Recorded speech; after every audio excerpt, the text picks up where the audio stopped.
Hello বন্ধুরা, সব কে কেমন আছো? আশা করি ভালো আছো। আবার আজকে একটা নতুন ব্লগ নিয়ে তোমাদের কাছে হাজির হলাম।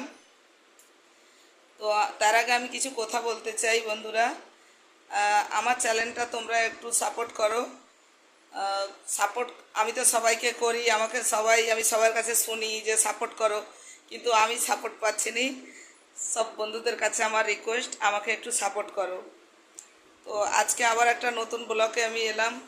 আজকে মৌসুমটা ভালো নয়, তো মেয়ে বলছে আজকে খিচুড়ি বানাও মা। তো আজকে খিচুড়ি বানাবো। সকাল থেকে অনেক কাজ কম্ব সেরে নিয়েছি, পুজো পাঠ, ঝাড়ু পোছা। তো টিপ টিপ বৃষ্টিও হচ্ছে এখানে। তো এখন রান্নার জোগাড় করব। রান্নার জোগাড় টোগাড় করে আবার তোমাদের কাছে ফিরে আসছি। তো হ্যালো গাইস, আবার তোমাদের কাছে আমি সব কিছু জোগাড় করে নিয়ে ফিরে এলাম। এই যে দেখো বন্ধুরা, আজকে খিচুড়ি বানাবো। এখানে মসুরের ডাল নিয়েছি, আর অতগুলো চালও নিয়েছি। আর এখানে যে চানার ডাল, ওকে একটু মিলিয়ে দিলে খিচুড়িতে ভালো লাগবে। আর এখানে যে পটল ভাজবো, আর এই যে বিটকপি ভাজবো। পটল ভাজা, বিটকপি ভাজা খিচুড়ির সঙ্গে খাবো। আর এইখানে যে খিচুড়িতে দেওয়ার জন্য ফুলকপি, আলু কেটে নিয়েছি, এগুলো এখনো ফ্রাই করব। আর এই যে এখানে মশলা পিসতেছি, এই যে আদা, জিরা, লঙ্কা আর গরম মশলা একটু ভেজে দিয়ে দেবো। তো দেখো গাইস, আমি এই যে পটল ভাজতেছি। পটলগুলো কেমন করে ভেজে নেবো, তারপরে এই বিটকপিগুলোকেও ভাজবো তেলের উপরে। তেলেই ফ্রাই করতেছি হলদি নুন দিয়ে। এগুলো খিচুড়ির সঙ্গে খেতে ভালো লাগবে। আজকে বর্ষার মৌসুম তো, পাঁপড় যদি একটু নিয়ে খেতে চায় তাহলে একটু পাঁপড়ও ভেজে নেবো।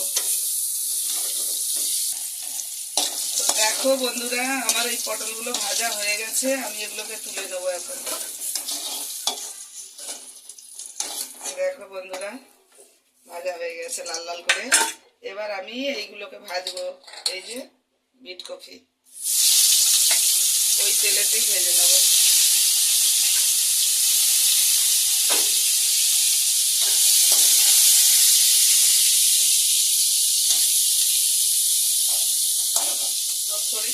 কিছুক্ষণ বন্ধুরা একে ঢাকা দিয়ে রাখতে হবে, একটু সেদ্ধ হয়ে যাবে তেলের মধ্যে।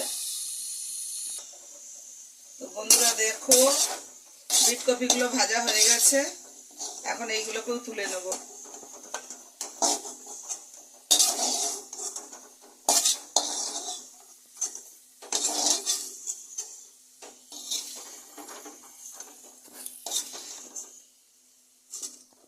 কড়াতে তেল দিয়ে দেবো, আলু ফুলকপি ভেজে নেব।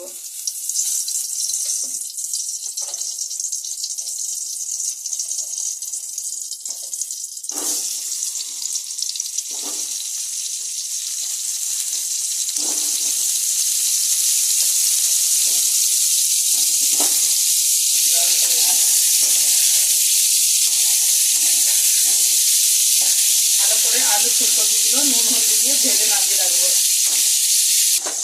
দেখো বন্ধুরা, আলু কপি ভাজা হয়ে গেছে, ফুলকপি আলু ভেজে নিলাম, এইটাও তুলে নেব।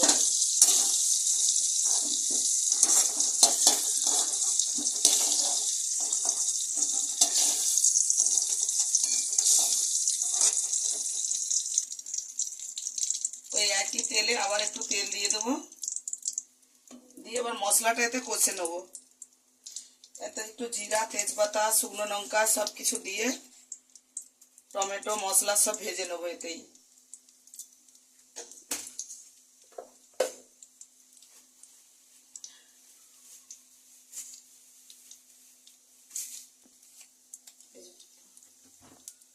শুকনো লঙ্কা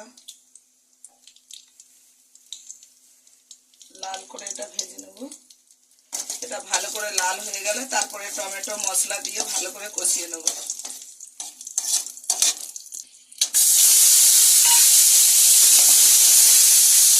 টমেটো কুচি দিয়ে দিলাম,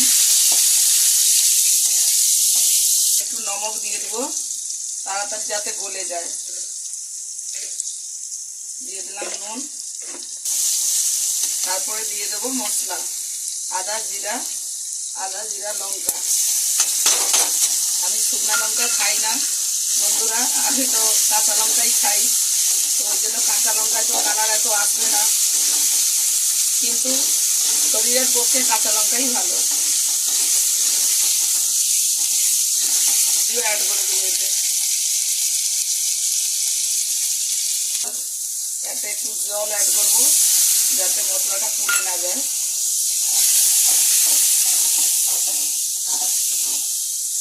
তো এতেও ফুলকপি আলু সব এতেই কষে নেবো এগুলোকে।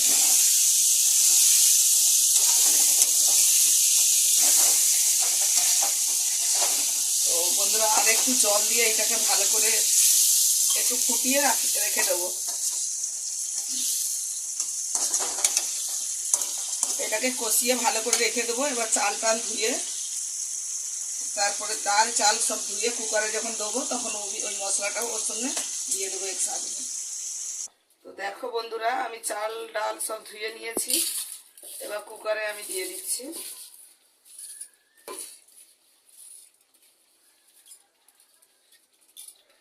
মুগ ডাল হলে ভাজতে হতো, মসুর ডাল তাই ভাজতে হয়নি।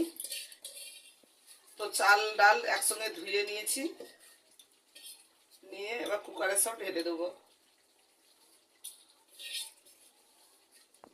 তো হ্যালো গাইস, দেখো আমি সব কিছু তৈরি করে নিয়েছি। চাল জল এখানে ডাল সব ধুয়ে দিয়ে দিয়েছি কুকারে, ওটা গরম হয়ে গেছে, এখন ফুট ধরতেছে। এতে এখন যে মশলা কষে রেখেছি সব ঢেলে দেবো ওতেই।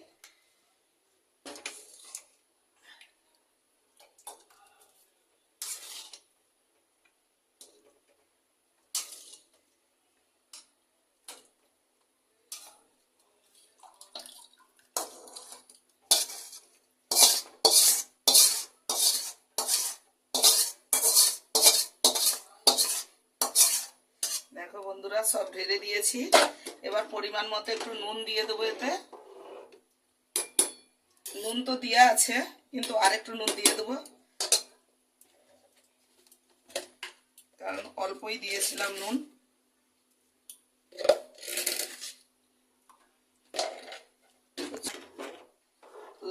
বন্ধুরা দেখো সবকিছু পরিমাণ মতো দিয়ে দিয়েছি, এবার আমি কুকারটা বন্ধ করে দেবো, দিয়ে আবার খাওয়ার সময় একবারে ফিরে আসছি।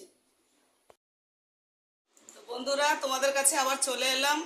খাওয়ার টাইমে আমি বলেছিলাম যে তোমাদের সঙ্গে খাওয়ার টাইমে আবার শেয়ার করব। দেখো বন্ধুরা আমি খিচুড়ি বাড়ি নিয়েছি, আর এই যে এখানে পটল ভাজা বেডকপি ভাজা আর সঙ্গে আচার নিয়েছি। তো আমরা খাবো এখন। বন্ধুরা আসো, এমন বৃষ্টির দিনে কার খিচুড়ি খেতে পছন্দ হয়, আসো একসঙ্গে বসে খাই। তো বন্ধুরা আমার যদি এই ভিডিওটা আজকের ভালো লাগে তাহলে আমার চ্যানেলে তোমরা একটা লাইক আর সাবস্ক্রাইব করে দেবে। টাটা আজকের মতো।